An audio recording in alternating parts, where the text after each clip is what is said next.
Il-ġimgħa filgħodu ġie inawgurat investiment f'makkinarju tal-ogħla kwalità li qed iżid il-produttività tal-ħaddiema b'sistemi awtomatizzati. Dan l-investiment kien inawgurat mill-Ministru għall-Ekonomija Silvio Xkembri u l-Ministru għall-Fondi Ewropej Stefan Zrinzo Zoppardi fil-preżenza ta' sit il-kumpanija Kenneth Farrugia. Dan in-negozju li rabbidu li f'garaxx taħt l-art illum qed jimpjega 15-il persuna fabbrika bis-saħħa tal-appoġġ mill-Gvern permezz tal-entitajiet Indis u l-Malta Enterprise. Barra l-investiment fil-makkinarju fejn ġiet sostnuta wkoll b'fondi Ewropej, Farrugia Woodworks qed tagħmel użu mill-enerġija solari fl-istess ħin li l-iskart iġġenerat mill-operat qiegħda wkoll iddawru f'ċana li tmur biex tintuża għall-bejjem.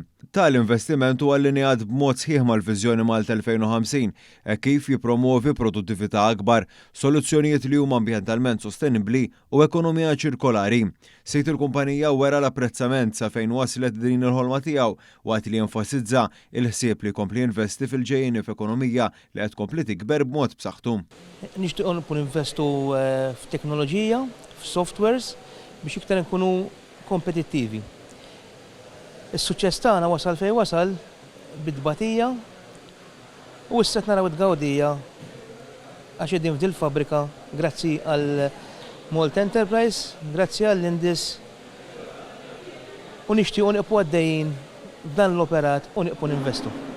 Il-Ministru Zrinzo Zoppardi rrefera għal kif dan l-investiment għandu jservi ta' eżempju għal kumpaniji u azzjendi oħra biex jagħmlu din il-qabża fil-kwalità u jgawdu minn finanzjament Ewropew ħalli jinvestu fl-operat tagħhom. Permezz ta' dan il-fondi li aħna nagħtu lil Small and Medium Enterprises huma fondi li jagħmlu bidliet kbar. L-investiment li sar hawnhekk huwa makkinarju aħjar, makkinarju aktar sofistikat u fl-aħħar mill-aħħar mhux biss investiment fil-intrapriża u fil-ħolqien tax-xogħol fil-pajjiż, imma wkoll illi nkomplu nollu l-standards illi hawnhekk qegħdin narawh b'mod ċar ħafna f'din il-fabrika, imma aktar minn hekk huwa eżempju ta' kif fondi Ewropej jistgħu jsaħħu il-negozji żgħar f'pajjiżna.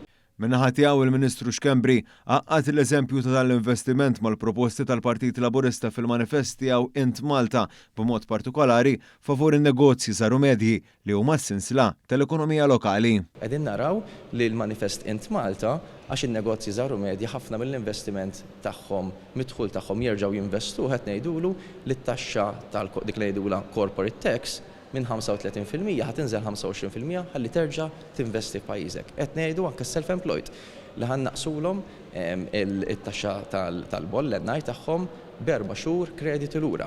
Kif ukoll diversi inizjattivi oħra tal-Malta Enterprise sabiex naraw li dawn ikomplu jinvestu jkomplu jkabru l-ekonomija għax fl-aħħar mill-aħħar b'ekonomija b'saħħitha nkunu nistgħu nagħmlu dan ħafna aktar.